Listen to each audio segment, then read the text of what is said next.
Hi, thank you for tuning in. I'm Terry Kelly with the Kitchen Counter Superfoods. I am going to show you today how to properly sow your microgreen seeds. What we're talking about in particular is making sure that you get the correct level of density. And so I'm going to show you a trick about how to do that. So first, we're going to start with the seeds. These seeds came from True Leaf Market, and today I am using Romanesco broccoli.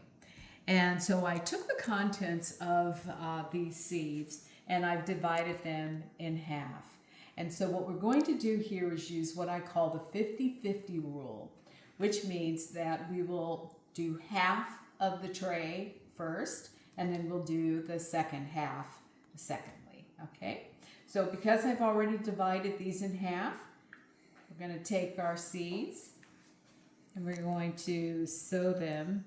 Visually think of this tray as being cut in half. So we're just going to do half, just the top half.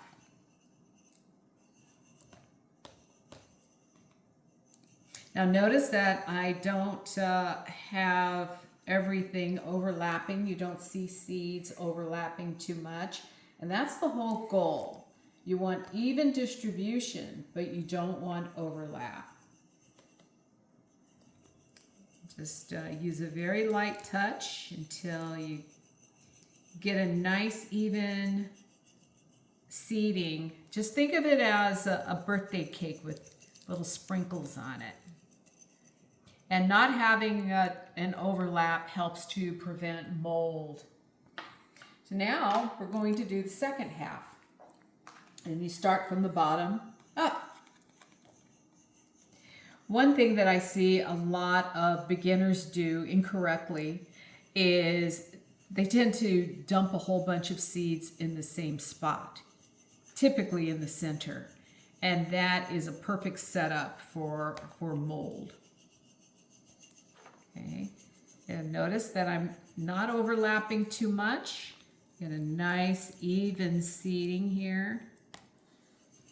And if you do find too many empty spots, you can always fill it in. You can take your fingers or a little stick or something and move the seeds around. But if you want to take a good look here, as you can see, this is nicely seeded. I'm perfectly happy with that.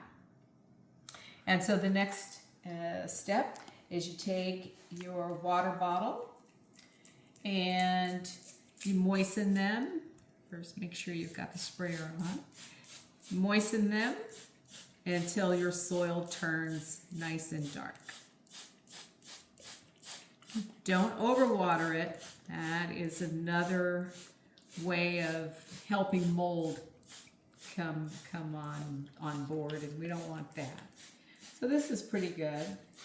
Now, of course, you know the next step is to cover it, getting it ready for its blackout period, put your weights on it, and then you're on to step 2. Well, thanks again for joining, and remember, whatever you do, keep growing. So long for now. Bye-bye.